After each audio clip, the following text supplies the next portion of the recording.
All right, everybody, welcome back. Sam's Army, episode 2.206, and we got a lot to talk about this week. We're going to start with headlines, where we will talk about Marsch, racism, and outlandish internet stuff. The weekly what if, disrespectful celebrations slash taunts. Premier League, we got disgraceful reffing and breakdown of Arsenal at Anfield. Rest of world, we got Champions League, US men's and women's news to talk about, and the NCAA pool champ has been named. And finally, we got stoppage time with Ivan Toney's best bets and everybody's favorite segment, GOAWs. But now it is time to welcome in this distinguished panel of beauties here with me this week. We got some lovely new / old faces back again. You guys got to go to YouTube. What is that? YouTube.com/Sam's Army, cleverly named, to actually see their faces. But here with me this week, first up, we got Mr. Mitchell Goulet, aka Overtime Mitch, is back from, actually, I don't know. Where the hell you been lately? Don't worry about it. Fair answer. I figured it's just been in front of the TV beating your meat, watching the Celtics and Bruins. But I guess we'll just go with that then. It doesn't get old having the not one, not two, not but three best teams in their respective leagues. Is the third the Revolution? It's the team at the top of the Premier League table right now. Oh, okay. I was thinking Boston. Okay, fair enough. For the moment, that's true. That is true. Quick unrelated question though, follow up here. I saw you posting some, I'm going to call them rather artsy fartsy pictures on Instagram on your story there. Was Mikey and Tommy the inspiration for those?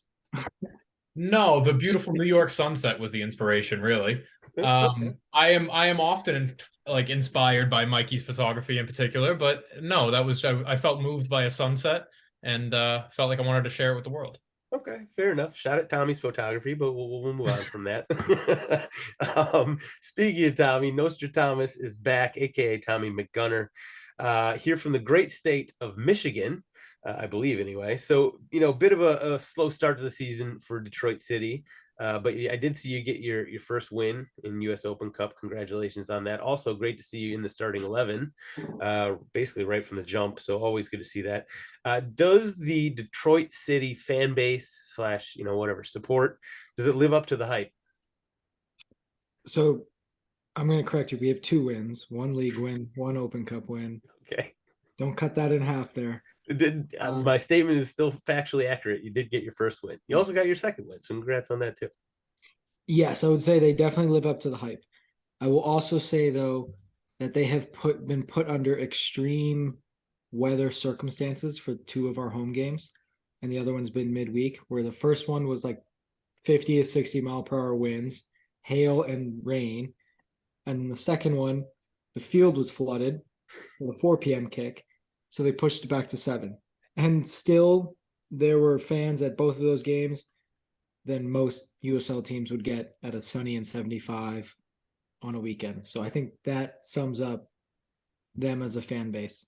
I think that does a good job. I can't wait to get to a game. And if you score goals, which we haven't done a ton of at home, they're pretty electric with the smoke bombs. Like they have to pause the game to let all the smoke clear. That was pretty. I saw that for the first time in the Open Cup game, and it was pretty sweet. Nice. So basically, Morocco, Albania, and Detroit. They're all the places you got to watch out for smoke bombs. Yep. Okay. All right. Last but never least, Mikey Podcast rounds out the squad today.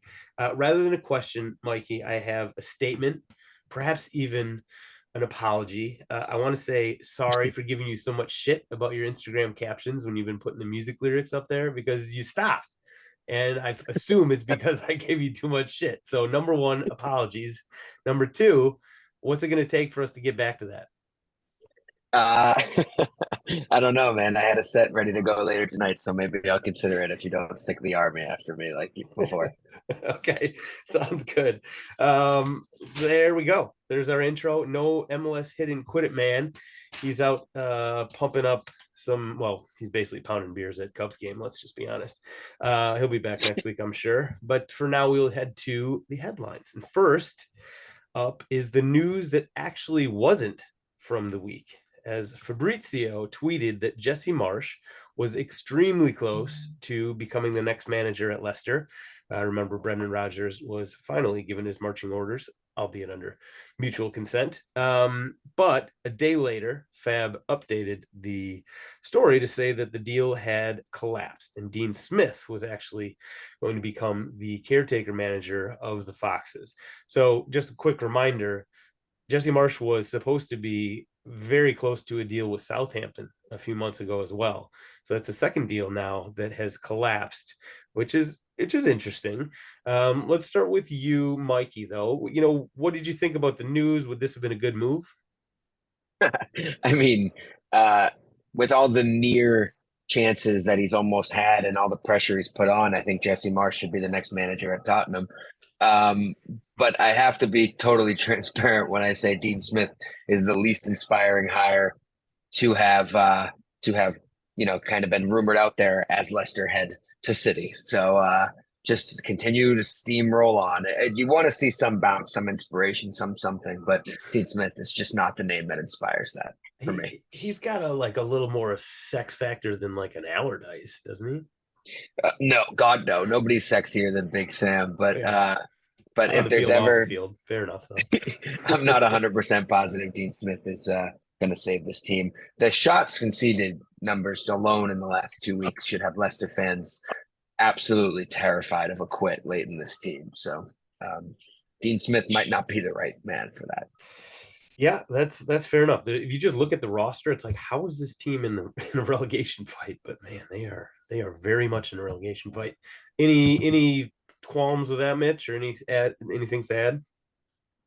Based on the clubs that the two deals have fallen through for, it feels like he wants a longer term project. And I'm not, this is all speculative, but it doesn't seem like he wants to take over a club for the last 10% of a season, and he would like something that's at least one season long.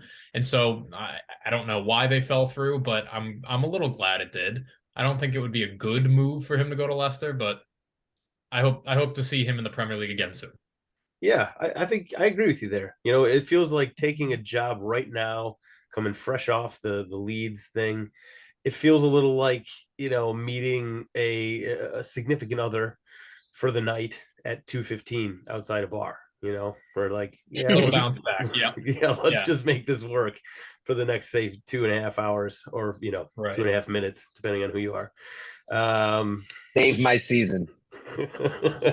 So there we go. We'll leave it at that. I don't know if there's implications for the U.S. men's national team in this or not. I'm guessing not. Probably not, but we'll see. All right, we'll move on. A pair of unfortunate incidents this week, which honestly have just been all too common in this day and age still, involving racism. So first, there was Romelu Lukaku, who, while playing for Inter and Serie A, was subjected to racist chants by Juve fans. He scored a late equalizer from the penalty spot and basically, told fans to shut up. He put his finger over his mouth and, the universal shut your trap, and was promptly red carded by the referee. Interesting Awful. Move there. And then closer to home, here in MLS, there was an incident involving Dante Venzier of Red Bulls, where, it's not clear what happened. There's a lot of speculation, but, you see from the video, they're playing the San Jose Earthquakes. He clearly said something to somebody. I think it was Jeremy Ebobisse, and Ebobisse reacted very quickly and very strongly. And, Ebobisse, number one, he's been sort of an outspoken guy on this sort of thing, and he's never been one to sort of, I don't know, lie or anything like that. So it's just, obviously it's a terrible situation. Ebobisse actually was quite well spoken about it also after the fact, but also it sounds like, they're doing an investigation and we don't really know what's going on. Just two things that were obviously terrible. I don't think, we've seen this in Serie A obviously far too often. It's just not, it doesn't seem to be taken seriously over there yet. But in MLS here, I don't know. Tommy, any thoughts on the situation or where we go from here or anything like that? I think like where you go from here, and you've seen it in MLS, USL, and WSL, is there have been instances of this in the past, and now you want to see real action or a punishment that kind of fits the crime to try to eliminate this from the game. And I think it's in a lot of scenarios across the world, especially Europe, it's been a lot of talk, and very few actions to kind of justify or follow along with the talk. And I think you hear from like I don't think anyone has seen a 21-minute investigation into what happened in real time in a professional soccer game. So now you hope that the follow-up and the investigation following it provide some real answers and some clarity to the situation, because I think it's a lot of people trying to put the puzzle together, put all these pieces together and figure out what exactly happened, and where you go from here. Yeah, I think that's fair. That's fair enough. So Dante Van Zier, I think he's Belgian. I don't think he's American. Not that that really changes anything. The Yeah, I in the moment there was a lot of criticism for the way that Red Bulls and the coach and they handled it the way they handled it, because there was that 21-minute investigation on field at the time, and I think the player Van Zier kept playing, right? And so in Struber, the coach for Red Bulls, seemed like he refused to take him off. It's just a really tough situation, and I don't know. I don't have anything to add other than obviously it's just it's just so disappointing and frustrating. Mikey? Nothing to add. Yeah. Okay. Hopefully that's the last we'll hear of this, but I'm sure it won't be. Last in the headlines, we got a salacious internet rumor, and you guys know how I feel about those. So this one, I mean, this, if true, would probably be the most salacious of any of the internet rumors that I've been, following seriously or unseriously lately. But what the internet is saying, Twitter specifically, is saying that the woman that PK broke up with Shakira for, allegedly cheated on Shakira, and he's now with her. This woman allegedly cheated on PK with Pep Guardiola, which is the most insane rumor. I'm actually saddened by myself for even bringing this up on the podcast now that I've said it out loud. So maybe we should just leave it there. I put 0.0% chance that this actually happened. It's so salacious, though, that of course the internet grabbed it and ran with it and probably will continue to meme about it for months. Mikey, I know you got some thoughts here. I just think PK, whether involved or not, has been accidentally putting on the most perfect TikTok second career lifestyle imaginable. Starting a league, masking I up was gonna the say players. with the Kings League, It's seems to be blowing amazing. up. It's amazing. Everything, whether on purpose or not, the verbal feuds with a mega superstar and his ex-wife, the hidden messages and Easter eggs. It's truly something to behold. And this is just the latest chapter that could be, couldn't be orchestrated, organic. Who knows? Just fucking buckle up. PK, as long as he's like kind of giggling the whole time, I'm in on this whole thing. So whatever. I just hope that he found out by, doing some sort of trick with the goddamn. No, I'm saying he probably leaked it. That's probably his story. Exactly what I'm saying. I'm going to maintain my big brain stance on this and say that any news that comes out about PK in the next or the last 3 or the next 3 months is just a PR stunt. It's his team. We just gave free advertising to the Kings League, and there's another one. So this is all one extremely coordinated PR stunt. One little leaked rumor, little breakup with Shakira. It's all connected.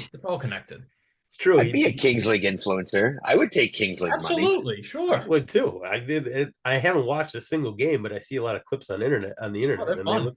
Someone send this clip to them. Yeah. Yeah, let them know. Kings League, we're here for you if you want to make some inroads in the Tommy the can't endorse it lucrative publicly, but he's into. He's being quiet over there. You're right. The big brain move there, Mitch, sounds right to me, because he has leveraged all these little leaks and stuff into like all sorts of different promo ad and marketing deals and everything like that. So And it's every walk of life that he's getting into too. It's other footballers, it's pop stars, it's the Instagram models, it's whatever. And he's just trying to spread his network. Diversify his network. I like that. Diversify your portfolio. Yeah. Amen, brother. Well, listen, shout out to PK. And maybe Pep, who knows? All right, we'll go on to weekly what if time. So this one was born out of the tempest in a teapot. I don't know, the ridiculous response to Angel Reese, the LSU player who, she after beating Iowa and Caitlin Clark, the darling apparently of the media, for the NCAA women's basketball tournament. So Angel Reese of LSU did some sort of motion across her face, basically taunted Caitlin Clark, and the internet basically shit a brick about it for at least 2 days.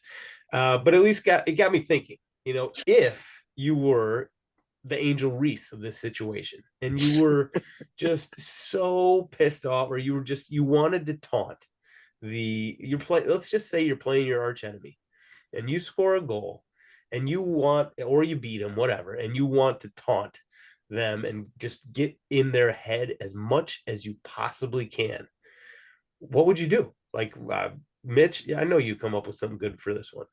I'm not proud of it, but I used to look up dudes' sisters' names in college on the way, like on the bus ride to the stadium. I knew you'd very come up with easy. You gold. look up the roster, you go on their Instagram, and most often they have a picture with them. So you would just I would just drop their names in periodically. Sometimes I'd follow them if they were deserving of it. But I'd probably bring up something personal. The reason the Caitlin Clark and Angel Reese thing was funny was because it was personal and because it was Caitlin Clark's celebration. That's what I would do. So I would need to know my personal connection to this opponent. But I would probably make it pretty obvious. I don't think I would try to sneak diss at all. It would be right in his face. Okay, fair enough. I think lesson learned: do not sort of fuck with Mitch. He will do some internet research ahead of time and then come correct. Tommy, what do you got for us here? I mean, that's a good one. I think that's an easy one to do. The one that came to my mind, like when you sent this like 10 seconds before you hit record, 30 minutes, was Adebayor running to the away section and sliding. That is, I think, one of the best ones possible. It's not directed at a player, but I'm sure it's a lot easier for, at least professionally, like guys to have hatred for a club they used to play for or whatever, and just sprint over there and slide in front of the away fan, I think is perfect. Adebayor will forever be a legend in my mind for that, just for that, whatever, 10 seconds. My club was on the receiving end of that. I'm like, that's pretty damn good. I think he got suspended and fined for it, but it had to have been worth it. But if that's your mission, to piss off someone, you did it. So there you go.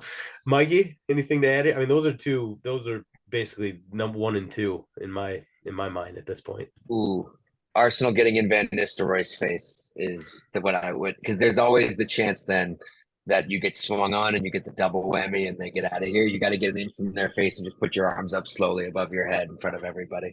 The worst you can get is a yellow, and there's no way you're not getting hit. And then you get the Joey Barton special and get them out of here too. And then you get to have a nice jog about against 10 men.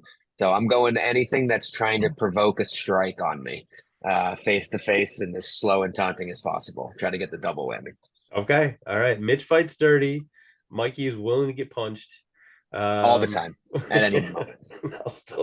I gotta think about what Tommy's means, but I like all of those. All right, we'll keep this going. Premier League time. I mean, I'm not even gonna ask the question that I've been starting this segment off with sometimes, with what the most notable result is. There is only one game that is the most notable result, and it was an incredible game.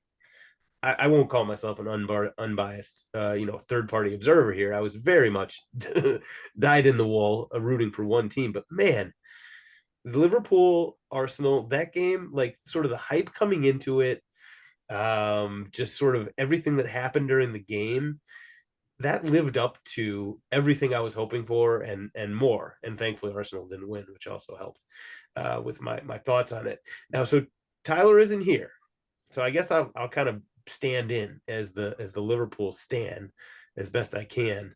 But we got three Tweedles who are ready, willing, and able to hit us with their hot takes and their angry thoughts. So who wants to go first? Mitch, it looks like you really got something you're stewing on there. Or maybe you're just farting. I'm not sure.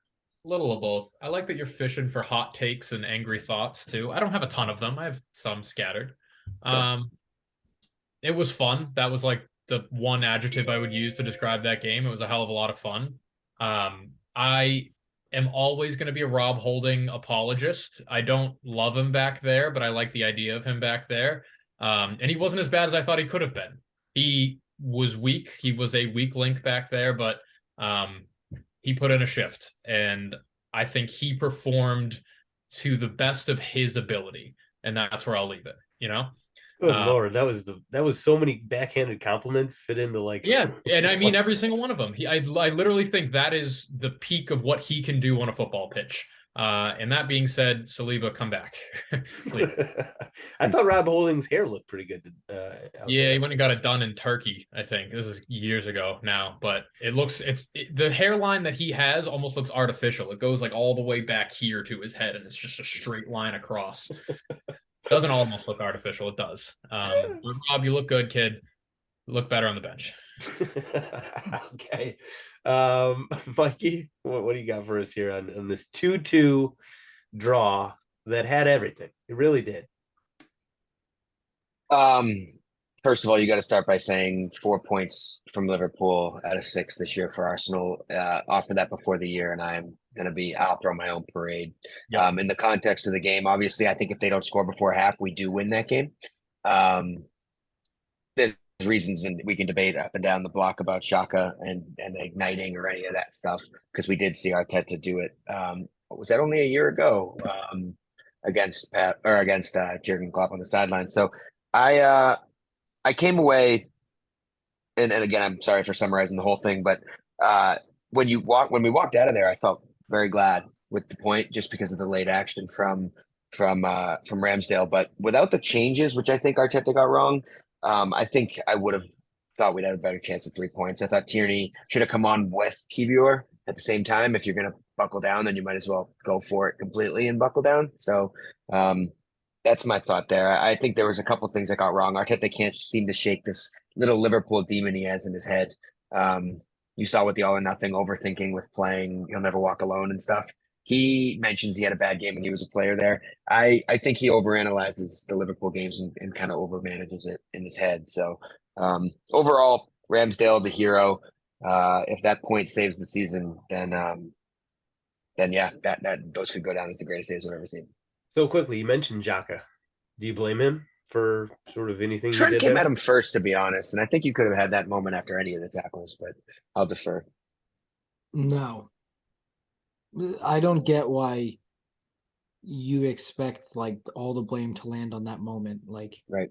It's just because the momentum seemed to swing.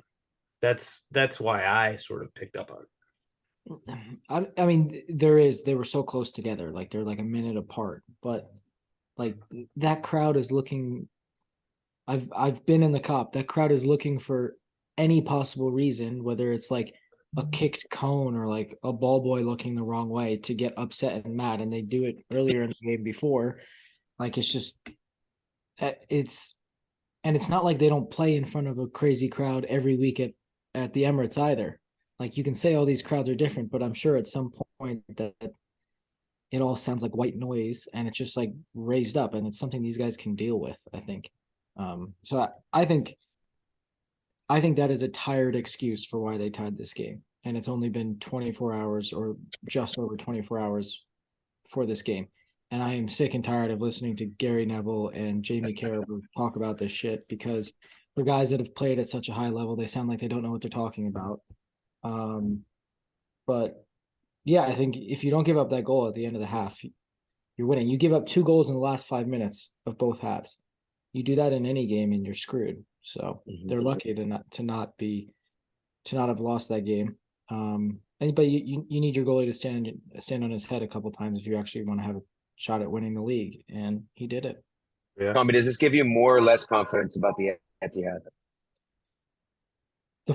I honestly thought they were going to rack up like 3 or 4 after the first 25 minutes. And it's just like that the way they gave up that goal with like Henderson missing the shot, it was just like a bit of a random play. And then that completely changed the game. And I think it does give me more confidence. I think it gives me less confidence in the game surrounding that City game. If you want to talk about that, like that 2 or 3 week stretch of 4 games, it's literally looks like a repeat of last year. Like Newcastle away could break your season. Yeah. I mean, so the games you're talking about here, your 6 games right in front of you. West Ham away.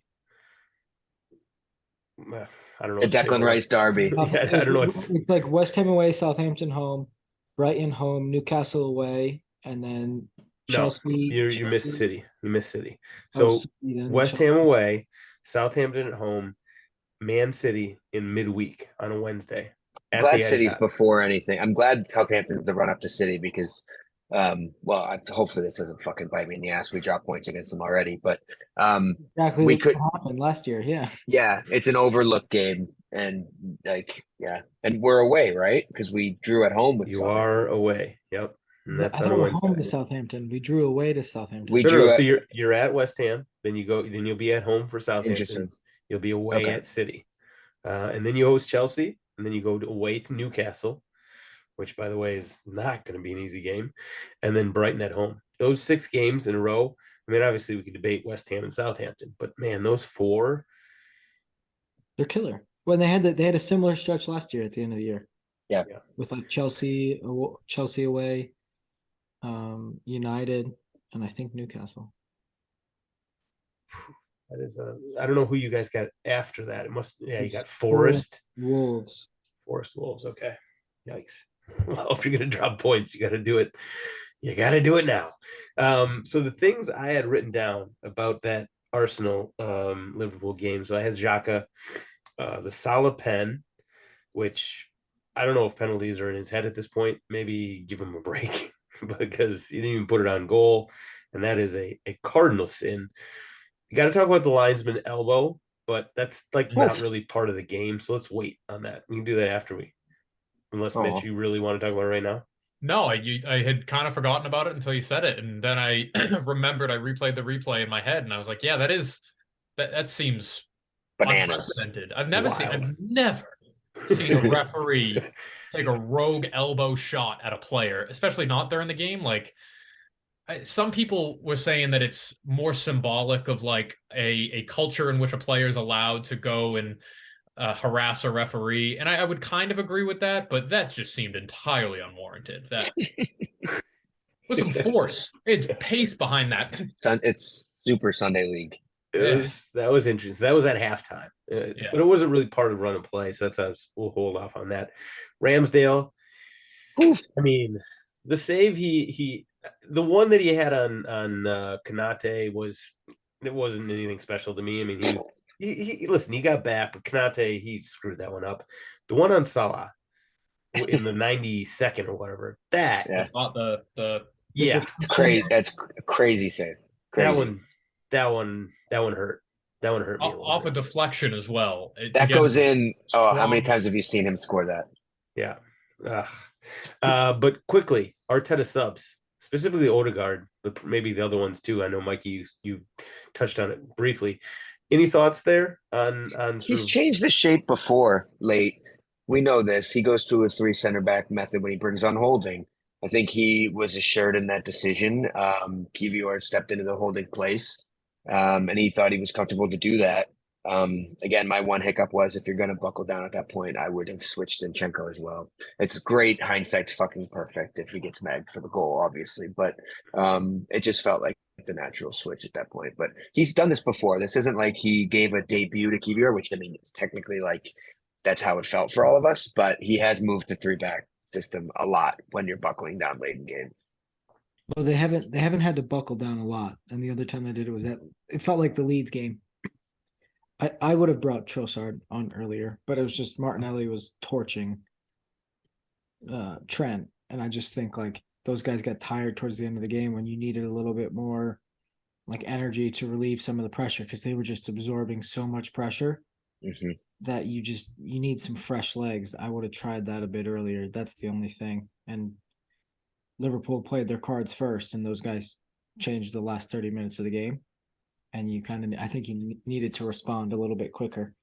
And it's like Trossard's very capable. Yeah. The first 30 minutes, I thought, oh boy, Arsenal's going to just, pound Liverpool. I think Tyler felt the same way. We were texting on the side, or maybe it was WhatsApp. And then, the tides shifted, and that last 30 minutes, I felt I came away from that game being like, how the hell did Liverpool not win this game? Like I was disappointed that Liverpool only got 1 point and you guys got a point out of it. But credit to Ramsdale for that save. The other thing I had written down, Virgil van Dijk. What the fuck is going on with this guy? I mean, like I've been his biggest, supporter. I've been sort of fluffing his twig and berries for years, but man, this season it's been basically all season, unless he's hurt and sort of not really talking about it. I don't understand what's going on because he carried that defense for years. So you could say, okay, well maybe he's just too much on him, but like I haven't noticed any huge differences there.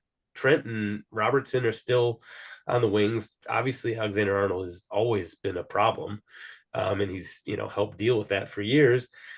I don't know, Mitch. Any thoughts on what's going on with VVD? I think he individually used to make these sexy tackles, but he was also a very smart defender, and which was why he was given that title of like best defender in the world for a good nobody dribbled him for like a year and a half. Yeah, and it was a convenient title. It was cool. I just don't think he ever was like for that long, for the amount of time that he had that title in the eyes of the average football fan. I just don't think that he was. I think he was playing really well and he was in form for a long time, but his fall from grace has kind of come after his injury. I don't think he's like gotten back to where he used to be, and I'm not sure. He doesn't look like himself. He doesn't look like, maybe he's aging. Maybe you're right. He is dealing with an injury that he's not talking about, but he seems out of position. 1v1, he gets turned around every now and then where he never used to. It's been strange to see where in the past you would almost avoid him on the attack. And now, like, I'm not going to say you would go at him, but he's not the imposing defender that he used to be. He is 31. He is 31 years old. We can't act like 31 is old. I mean, it's the wrong side of 30. I'm the youngest person on this podcast, and I'm offended by a 31-year-old old person shout. Okay. All right. I'm just saying. Mitch? Birth year. Oh, Tommy might be younger than me. All right, fine. I'm old. 1996. Yeah, you're 2 years older. Oh, okay. Jesus Christ, you guys. Freaking babies. Tommy, I think you're about to say something about Van Dijk. Oh, I think they're just getting exposed more 1v1, like all over the field. I think any player is going to look a lot worse when they have to spend a majority of the game 1v1 with 60 yards of space behind them. So I think that's part of it as well. With Trent playing so far up, it leaves him back there. And yeah, like he's going to get exposed against guys like Xhaka and Martinelli. I thought Konate was actually really good. He's a big man. He is something, man. And he dealt with. Isn't that the one you pointed out after you went to Liverpool as the physical, like the specimen? No, that was after the World Cup. I was like, this guy's damn good. But the one after Liverpool was Badi Ashile. Like you see him and his legs are like this and his upper body's like this. His shoulders and like back are just huge. Got it. Um, I think Van Dijk is I think the major thing is that he didn't have to make a lot of he didn't have to win a lot of duels in the way Liverpool used to play, and there's just more space on the field. Like Tommy said, he's getting dragged down to more uncomfortable areas, and we've seen flashes. I don't know what it is about Arsenal because I can think back to some late season throwaway games where like he gave Reece Nelson a goal once at the Emirates. There's a thing about him in Arsenal that hasn't always worked for him. So I don't know if I'm over analyzing that, but I've seen him be very dominant. I've never really seen it against an Arsenal side. the I'll add- reverse Arteta jinx or reverse Arteta thing. Well, we're done with him now, so I can hype him up all I want. I can. I'll Just add fire that him he's up always been pretty cavalier when he defends. He's defended with confidence and like he knows he's better than you. But people are starting to realize that, you lost a step and now I'm quicker and now I'm more physical or I can get around you. It seems like also his mistakes when he was, wow, I did not expect to be shitting on him this hard. That his mistakes during that span where he was really playing at an elite level, his mistakes weren't punished in terms of points. He would concede goals or he would, give up the ball away in inopportune positions. And Liverpool was still able to, get 3 points from the game. Whereas now maybe they're a little more glaring. Yeah. Well, I guess that's what happens when you're not scoring as many goals and your midfield is nowhere near as dominant. And yeah, okay. So quickly, there were some other games that we got to talk about. We got to talk about the linesman elbow. So this guy, his name is now escaping me, but the linesman, anybody who hasn't watched it, I guess it's probably everywhere on Twitter at this point, but Robertson at halftime, I don't know what he was coming up to the linesman about, but he came up to the linesman from behind. And it's not like it was a clear video. It was like the Zapruder video, clip.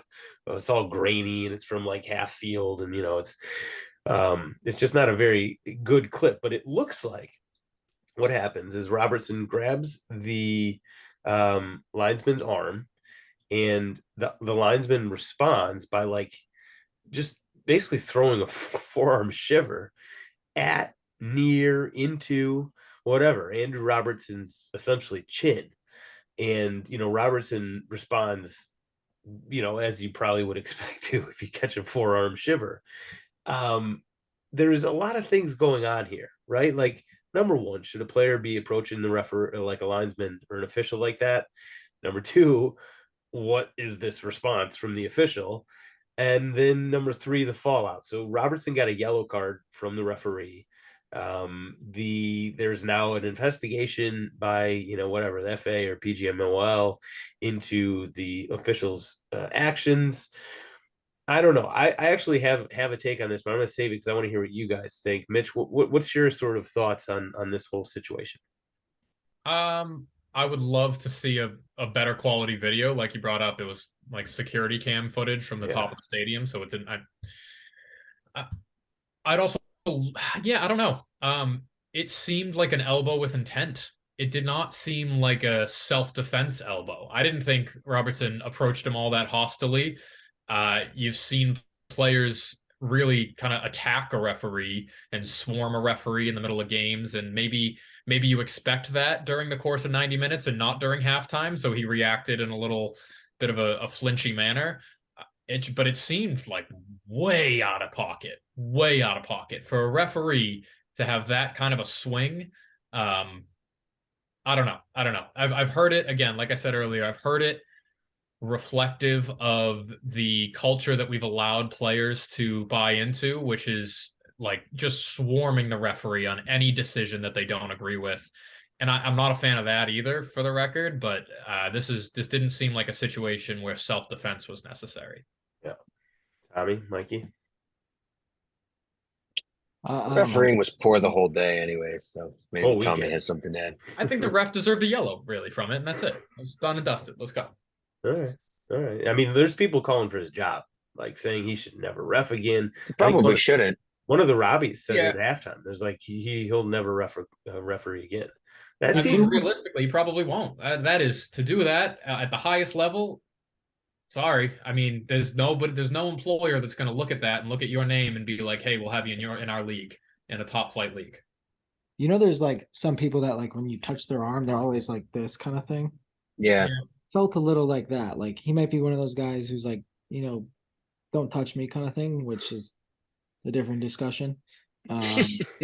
Was like hate those type of people, especially when they're refs. Like it's not that big of a deal. He just put your arm on his elbow. So Tommy's clearly bought into the whole like rep, players should have carte blanche on, attacking and I know Tommy abuses referees. That's coming from the player's perspective. Is like, like I'm just trying to talk to a human being here. I don't use your power over me to kind of abuse, and I guess he does do that, but throwing an elbow. But also in a 1v1 situation, like I mentioned swarming the referee. I've refereed for many, many years. A 1v1 situation, one-on-one situation where you're just having a conversation with a player, never that serious. Never that. It's always far more cordial. Even if they don't disagree or even if they don't agree with you, what they're saying to you, they're having a conversation. If it's a group of people, they're yelling at you. If it's one person and he's approaching you, he wants to talk about something, whether it's getting something off his chest or actually have a conversation. So it just seemed aggressive. So my thought here is that I think Robertson made a bit of a meal of it.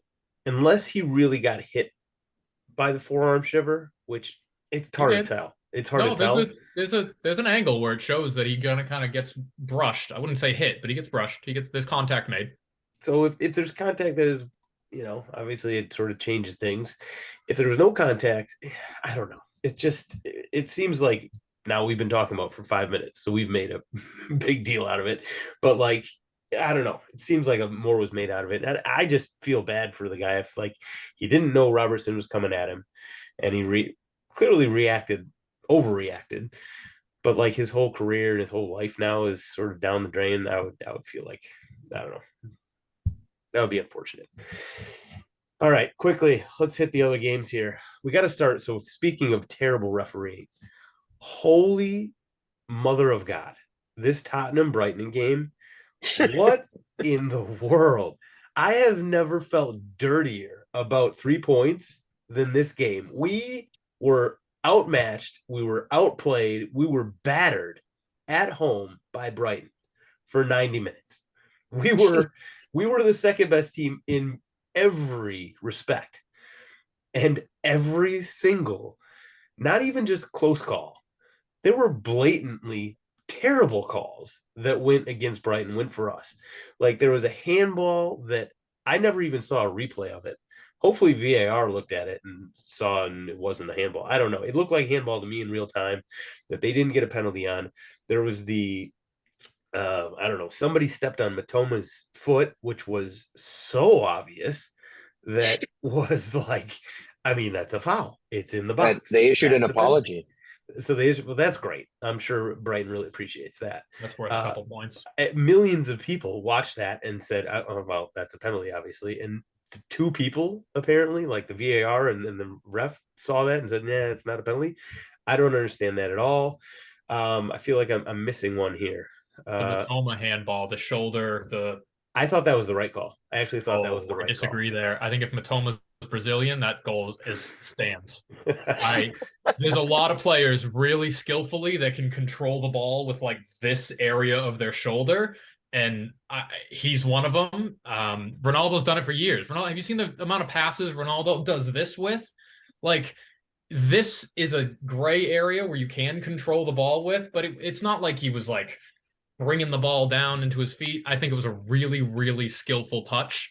And if it brushed his bicep, like maybe, but they've come out with a diagram earlier in the season that said here up, no handball, here down is a handball, where the shirt ends. And it didn't make any contact with skin. To me, not a handball. It's a beautiful touching finish. Okay. That was the one that I was like, okay, I'm okay with that call. But there was at least one more call. They took a goal off the board. The goal called back that hit McAllister in the hip. Yes. His arm was literally attached, to his side, and they called that back. I just couldn't. I mean, I was dumbfounded. I was bemused. I was not complaining necessarily, but we didn't deserve anything. We should have lost that game. I don't know. I got nothing else to say. Like, I'm not going to sit here and complain and cry about it because we stink and we need every single point we can get if we're going to stay in like the Europa battle. But like, man, that refereeing, that was embarrassing. That was, I mean, I'm trying to think of like just consistent bad calls over and over and over, all going against one team, by the way. I can't think of a game where so many just terrible calls all went against one team. That was just terrible. So sorry, Brighton. I got nothing else. Mikey, anything else? We move on. I think I have just have one note upon watching this moment back a few times. I couldn't figure out why your manager was sent off as well. So what I heard, it was because he didn't control the coaching box. So apparently, like his, right. his assistants were getting into it with De Zerbi and maybe De Zerbi's assistants as well. So I guess I think that what the protocol is if there's just like basically a scrum, they just give the head coaches red cards because they can't control, like, you didn't control your whatever, your team. So I think that's what it was all about. I didn't realize it till after the game, but De Zerbi was all up in Stellini's grill about some sort of quote that sounds like it was taken out of context and misquoted and blah blah blah blah blah. I mean, I like De Zerbi. I sort of thought maybe he might be our next manager, but I thought he was kind of a little dickhead about that whole situation. But that's such a side issue on all the things that actually mattered in the game. Any other results? I mean, I have a couple more written down. Chelsea losing is just laugh out loud funny. Like, the new manager bounce was an absolute nothing for Lampard. Losing 1-0 to Wolves is, I mean, that's not how you want to start the Lampard 2.0 era. I'll just leave it at that. I was hoping that he was going to play Pulisic a little bit more. I thought maybe, the benefits of Lampard would be twofold. Number one, hopefully he'll continue to run Chelsea into the ground. And number two, hopefully he'll get sort of something more and better out of Pulisic. Because, is my memory wrong in thinking that, like, Pulisic played actually kind of pretty well under Lampard last time around? Oh, yeah. Yeah. That was like lockdown Pulisic. Yeah. When he was scoring solo goals from midfield and, really kind of getting consistent playing time and doing well with it. Yeah, that's what I remember. So if Chelsea go down and Pulisic goes up, that's like perfect. But yeah, tough start there. Leeds started the game awesome. I was like, okay, here we go, Leeds. Yeah. And what a collapse. They play great football for 15 minutes at a time. Great football. They gave up 5 straight goals to Palace at home. Oh, that's not what you want to see. Bournemouth won, United won, Newcastle just keeps on keeping on. Good Lord. We got to give a shout out to Villa, by the way. Mm-hmm. So the Villa are now in 6th place. They're ahead of Brighton. They're ahead of Liverpool, Brentford, Fulham, Chelsea, Palace, blah, blah, blah, blah, blah. They are not exactly on Tottenham's ass. They're 6 points back. But how about Villa? How about Unai Emery coming in? And I think I made a really quick mention of this last week, that they had I think, 3rd most wins since the either Christmas break or since, they came back from the World Cup. They were the only teams ahead of them in win total. I think were City and Arsenal. Like, wow. He I don't know if this is, I mean, obviously it shows well for Unai Emery, but also not Lampard, Steven Gerrard obviously doesn't look great coming out of that. Any other thoughts on results here, boys? All right, quickly, and I do mean quickly this time. Let's do power rankings, and the way we're going to do it is I'm going to anoint somebody a sacrificial lamb, and I think it's going to be Mikey, because I think he looks like he's yeah. So you're gonna listen. We got 3 Gooners and me. So you go first. You give us your top 4, and then we'll critique you on it. I don't think there's any question after the game this weekend that if Arsenal are able to get a point off of City and achieve the highest honor in sport, our sport at least, that would be, as we consider it, an underdog story at this point in time in the season. So I'm going to have City first. going to have Arsenal second. And I think this is going to shock some people, but I mean, actually, Newcastle's going to sit there in third. Part of me wants to put Liverpool at fourth. Seeing glimpses of what they, have left in the tank has me thinking that on neutral fields at this point in time, they'll be able to get it done. More so than anybody else, I'm going to go with Liverpool at 4. Okay. I'm the only one I'm going to take issue with you on is Liverpool. They looked, relatively decent against you, but they just can't consistently put those kind of performances together. So that's my argument there. I like City, Arsenal, Newcastle. But I bet you do. I don't. I like that order. Hopefully we can stay like that. I don't know who goes ahead of, It's United. So you'd go United over, say, Brighton? Yeah. Although I will say the thing that frustrated me most about the Spurs result was on the Premier League preview, my take for the season was that Brighton would finish in Europe, and I was banking on that result to hit. And I still want them to make it. It shocked me when I saw the distance between the two clubs in the table. When I was looking at the narrative, just has me believing that one team is so much better than they. Brighton is significantly further away from Tottenham than I thought when I was watching that match. No argument here. I mean, they were just the better team in every way, shape, and form in our backyard, no less. So yeah, that was. I'll take Arsenal over City. Ballsy. I'll stick to my guns there. Well, we'll see soon enough. What do you got? I wish that game was a weekend game, not a Wednesday game, but whatever. That being taking the day off. Maybe Arsenal, the next one. Arsenal City, depending on how it goes. Bottom. I mean, there's a lot of bottom dwellers here. Anybody want to volunteer to give their Mitch? You want to take it?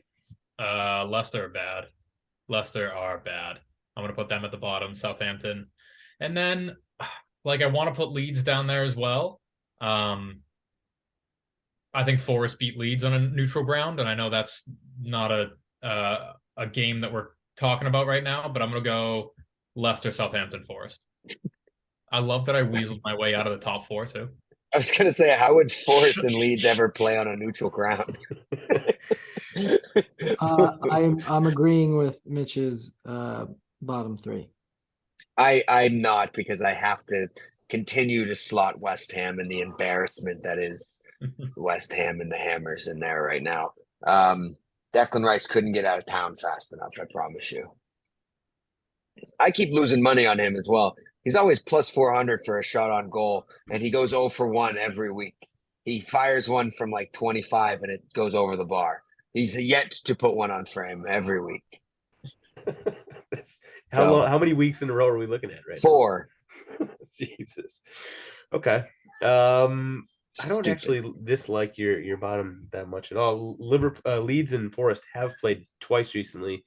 The first one was at Forest. The second one was at Leeds. Leeds won at home. Forest won at home. So yeah, by 1 goal. So yeah. Good for Bournemouth, by the way.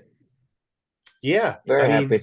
We're not alone in giving them a bunch of shit, but the business they did this summer was bare bones, if that. And everybody, they were the odds-on favorite big time to be the worst team in the league. And they're not too terrible. That makes a lot of sense, honestly. I think if Bournemouth managed to stay up, that would be. I bet at some points in the season they were significant minus money to go down. Yeah, I could very well see Leeds going down at this point. I mean, I watched Luke Ayling completely self-combust over the weekend, so I don't know. Not Palace anymore. Yeah, how about Roy turning them around?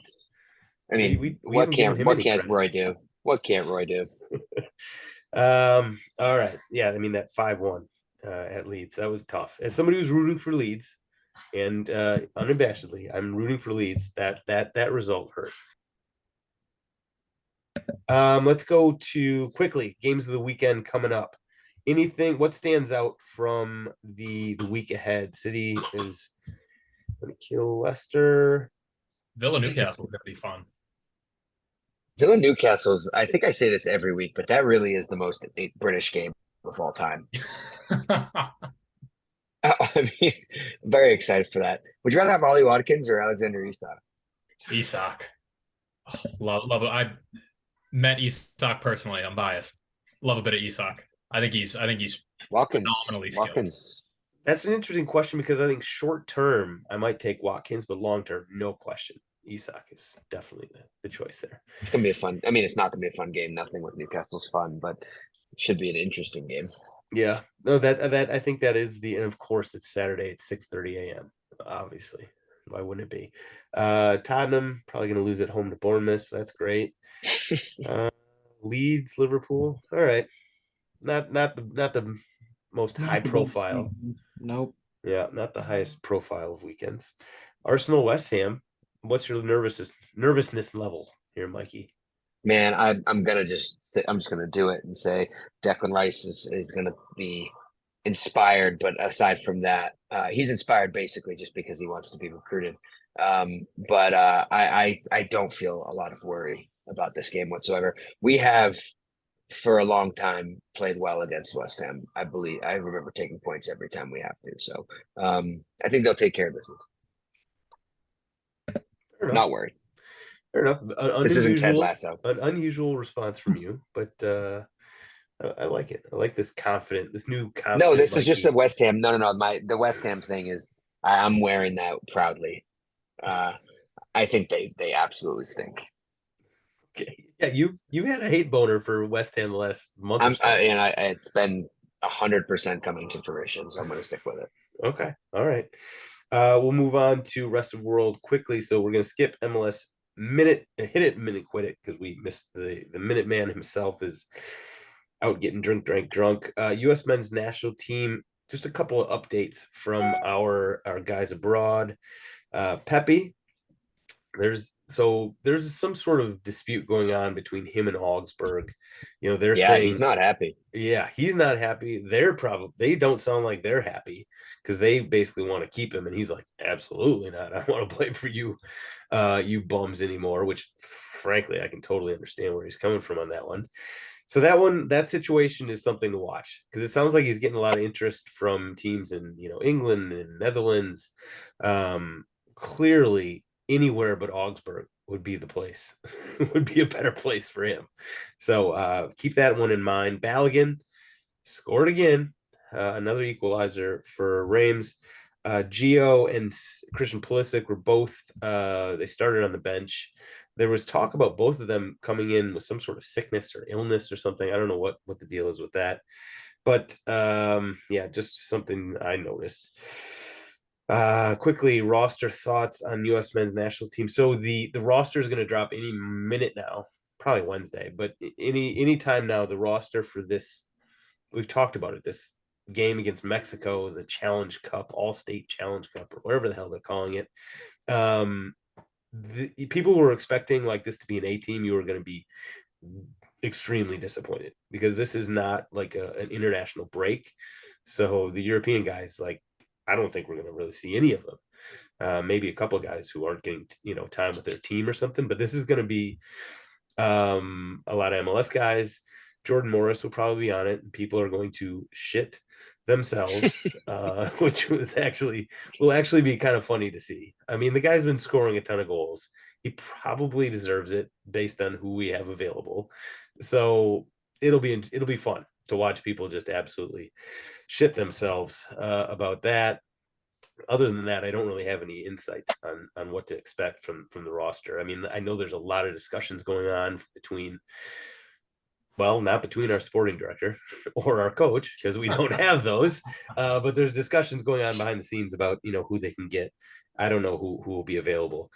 But keep in mind that the other news on the women's side, terrible news. Mal Swanson, aka formerly actually FKA, Mal Pugh, it was like a torn patella tendon or something, like just absolutely terrible news for, somebody who's really coming into her own, not just for the women's team, but for the Red Stars here in Chicago. I mean, she was a star in the making.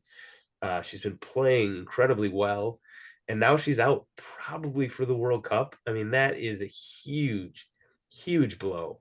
So, hopefully she returns quickly. She's at the age, maybe she'll make some sort of miraculous recovery, but man, that is just a really tough blow at a really tough time.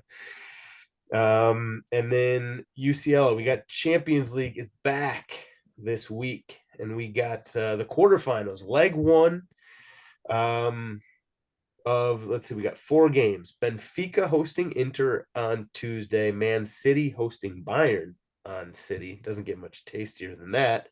Then on Wednesday, we got Real Madrid hosting Chelsea and Milan hosting Napoli.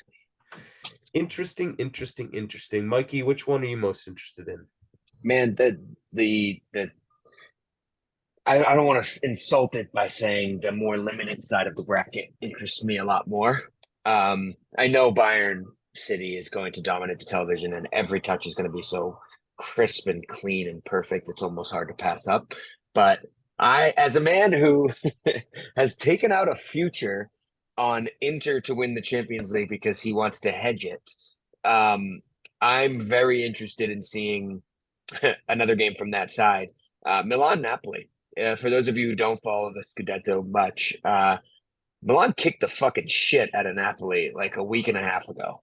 Like took them out back. Osimhen wasn't playing.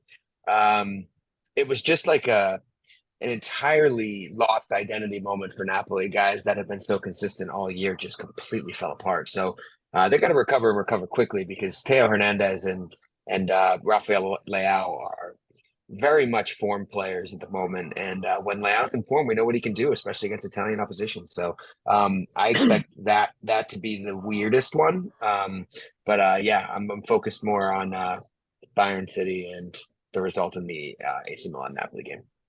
Oh yeah, I mean, City Bayern, that everybody's gonna be. It's the easy pick. It's the gorgeous one. Tyler would yell at me for not selecting it right now. Right, just trying too hard. I mean, I can't wait to see that. But I'm with you on Napoli Milan. As somebody who's had Napoli to win the Champions League for quite a while now, I thought that was going to be a great draw, and then they got their ass handed to them. I took that game every time they went behind. I kept taking it again, thinking there was a game coming back. Just chase that one all the way to hell. Fair enough. And Tommy, anything else to add there? Is City Bayern, just the sexy one? Well, no, I'll watch Milan Napoli as well. I like that one. I do think Napoli is going to be in the final, so I want to start watching them more. I love domestic late round Champions League matchups. Fun. Just teams just see each other way too much.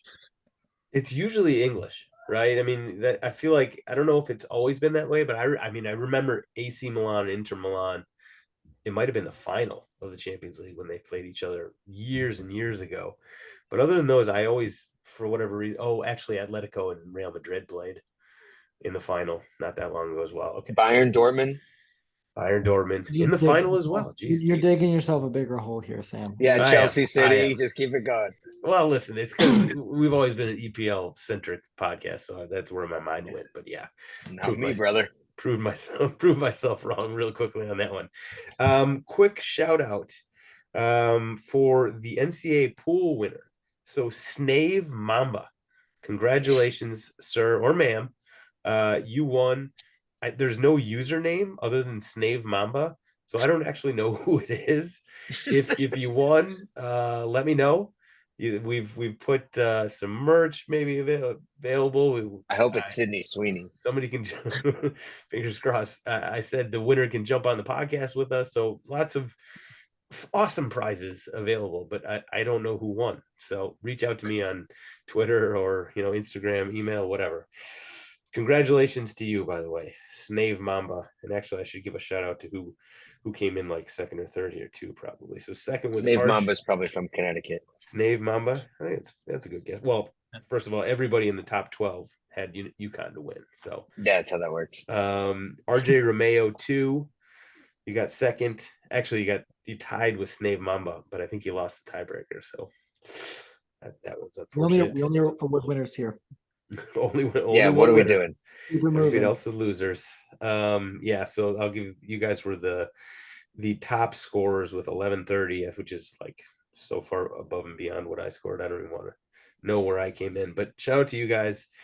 And we'll move on then to stoppage time and put a bow on this episode. So let's start, of course, with the appropriately named Ivan Toney's best bets. Thank you, Mikey. Anybody want to volunteer to hand out some winners? I got two for you. One's kind of a weird one, and then one's just a Premier League game. I'm gonna see how high I can get that line. I think City minus like 3.5 or 4.5. If you the minute it starts turning to plus money, I'm gonna take it. So I think they're gonna beat Leicester by a touchdown, probably. I'm gonna take that one. And then I really enjoy. I like Inter over Benfica money line as well. But then the one I really enjoy is I've been betting against PSG for a little while. It's been going well. So I'm a huge Lens supporter, as you know. I pick them to be the club I'd want to take over the most because they have like a sailing team or something. And I think they're going to get a result against PSG at the weekend. So that's my little sharp one. Quietly second in Ligue 1 right now still. They're fantastic. Yeah, I really like them. Unbelievable. Fofana is a baller. So yeah, he does whatever he wants on the pitch. He bosses that. I'm gonna have fun. Around. Yeah, I'm gonna have fun and bet on Lens this weekend.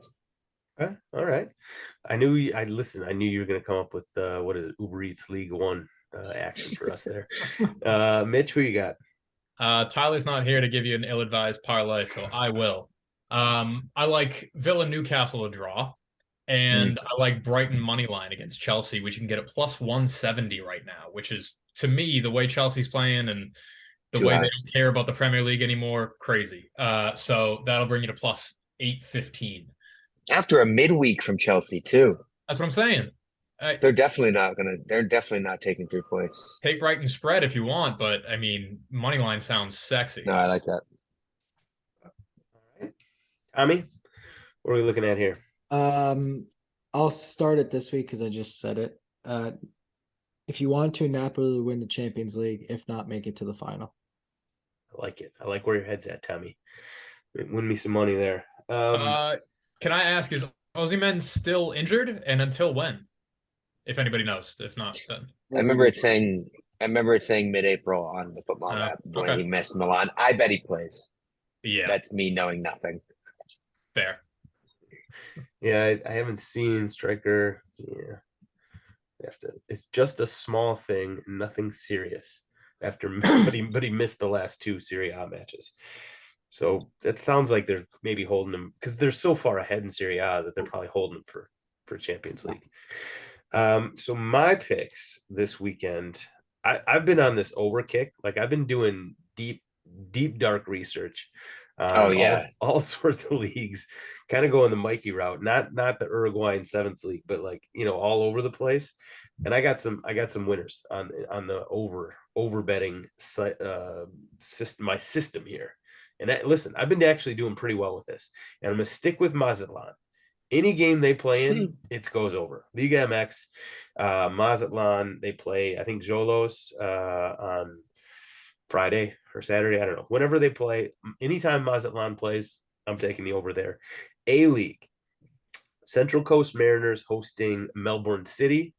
That is the 3rd place team hosting the 1st place team, and they both score a ton of goals. I like the over there. Eredivisie, Volendam are, I believe, hosting PSV. PSV is a monster in the league this year. They cannot stop scoring goals. So I'm going with them. And finally, listen, I've been doing my research here. This is the best one ever. I'm just trying to help the people out here. So I've kind of gotten like into National League, like the English National, British National League. Obviously Wrexham is the big story. The game today, by the way, Wrexham hosting Notts County, which maybe somebody will have something about that in GOAWs, so I won't get into it, but like that game was awesome. And so Wrexham is what got me into the National League. But I've been watching Notts County, and they are like right there neck and neck with Wrexham. Based on today, obviously they clearly were, but they came into this game, both Wrexham and Notts County, they were both on 100 points in the season already, which, you know, is historic and whatever else. And there's actually some other stories from the National League, which we'll get into in the coming weeks, but stay tuned for that. Just a little teaser there for you. But in the National League, if Wrexham's playing, Wrexham and Notts County, like they score goals for absolute fun. So I would go with the Wrexham game this week. They visit Barnet. So Wrexham at Barnet. That's another over for you. And I guess we'll just leave it there. I got more. If you're just dying for overs, I really do have actually more that I will be betting on. But we'll leave it there. 4 is enough. 4 is enough. That's enough to keep the people happy for a week. So let's finish up with GOAWs time. Who, Mitch, you sort of look like you're all ready. Yeah, I wanna hop on the back of your Wrexham shout. My go is Ben Foster for the save that he made today, but also on a little background. I got the privilege to interview him and sit in on a recording of his podcast when I was in Philly about 6-7 months ago now at this point. It was a podcast that he did with Tim Howard. It was really cool to sit in on, but earlier in the day, I had asked him, can you paint me a picture of what your perfect penalty save looks like? And he was like, oh, okay. I'm at home, right? I'm in front of the home fans. We're up 1. It's the 94th minute. And this is all verbatim that he's saying this. And a lot of it is eerily similar to the situation that he had today. He said he was up 1. He said it was 94th minute. We played a well all game. Makes a strong hand save to the right side. And he mentioned that it is the only time as a goalkeeper you're allowed to celebrate a save. And he did that today, and he saved the game for his team. And I just think it was really fucking cool the way his story. I love what he does in media. All in all, a deserved goa, Ben Foster. Fair enough. I'm not usually big on the goalkeeper union shout outs, but I think that's fair. I had the privilege as well of meeting him when I was over there for Watford. He's a really nice guy. Cool ass dude. Yeah. So, and that was an awesome game. I mean, that game itself, all the Hollywood and everything else, wow. You can't write a script like that. Okay, Tommy, what do you got for us? That was mine. So that was number 1 on my list, but mine's Vincent Kompany. That was mine.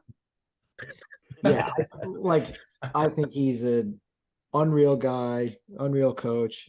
I do think him and Arteta are going to run the Premier League for a long time coming. But I think it's really cool that he's completely changed a club that just got relegated, playing soccer a certain way, has completely changed that with some of the same guys that are older on that team. And it's just to do that early in this season is really impressive. Yeah, I mean, that's fair enough. I've mentioned it, I think, at some points, but Burnley is not the Burnley that you remember. If anybody's been watching them in the Championship, they're actually fun to watch. They score goals. There'll be a team next year when we do this and you're looking at the games for the Prem that I'll want to watch. Yeah. I mean, hopefully he's coaching Tottenham at the time, but we'll see. Okay, good shouts, Mikey. Now your go has been stolen. So if you need me to go, you want to have a little think on it, let me know. That was my second go anyways. The first one I'm going to give to the Marlboro Man, because the most common joke after Arsenal Liverpool was that apparently everyone on planet Earth needed a cigarette. So that's my first go, but I think it's Roy Hodgson. It needs to be repeated over and over and over again, the job he's doing with that team. It's a very quick way to, endear yourself after a very difficult situation. So very happy for him. Yeah. I mean, he's coming in. Patrick Vieira seemed like he was doing a great job, but man, that team just fell off hard. And he's come in and completely turned them right back around. Masterclass in not having a manager when you know you're going to lose at Arsenal, and then bringing him in afterwards. Masterclass. Smart, very smart. Okay, I got a couple goes here. So, quick shout out to the Feta. I can't even read my own writing. God damn it. The Saudi Arabian club The social admin there was trolling Cristiano Ronaldo hard on Twitter after I think the Al Nasser or whatever drew 0-0 with, I don't know if it was with them or somebody else, but whoever's running that Twitter account. I mean, the fact that Ronnie went over to Saudi Arabia and now is getting just absolutely trolled by somebody's, Twitter admin, that's tough. And then one more sort of honorable mention, Palmeiras coach Abel Ferreira, who basically had a go at Eric Ten Hag for complaining about the fixture congestion that got, Marcus Rashford injured, which was so random. Like, first of all, shouldn't you be on the side of like a fellow coach with there's just too many games? There's too many games. Like that's actually true. So, the belly aching that, another coach does about this particular topic, I don't know why Ferreira had a go at Ten Hag about that, but I thought that was a weird one. My actual go is the Galaxy's Martin Caceres. Like, this is just an absolute, just ridiculous situation. So first of all, the Galaxy have had just an absolutely terrible start to the season. But he compounded this. And this is a guy who's like played, for the Uruguayan national team. He's played in Europe for many years. Like he's been around the block. He knows, how to deal with officials. The referee was looking at a VAR call review, and he just comes over. He's already on a yellow card, mind you. He comes over and he just taps on the guy's shoulder or whatever and basically has something to say to the referee. In what world do you think that is going to have a positive impact on whatever the hell is going on? Never. So he obviously got a second yellow and he got a red card and he was out. And, it's like a microcosm of the Galaxy's season. Like it's just been a terrible, terrible start. That was one of the most boneheaded moves you will ever see. And so shout out to Caceres for that move, because it was when I saw it, I was like, oh my God, this is incredible. So there we go. Nice, quick. Kept it moving just like I said it would, just like every week. Sorry if you guys caught my kids have been running underneath my legs for the last 20 minutes. So I've had some weird looks on my face. Apologies for that. But Mikey, Tommy, Mitch, you guys are the best. You guys, people who are listening, please thank these guys. They're taking time out of their busy schedules to, do this out of the goodness of their hearts. And I really do appreciate each and every one of them for hopping on, and also every one of you guys for listening. I do appreciate you as well. We will see you back next week. Have a great one.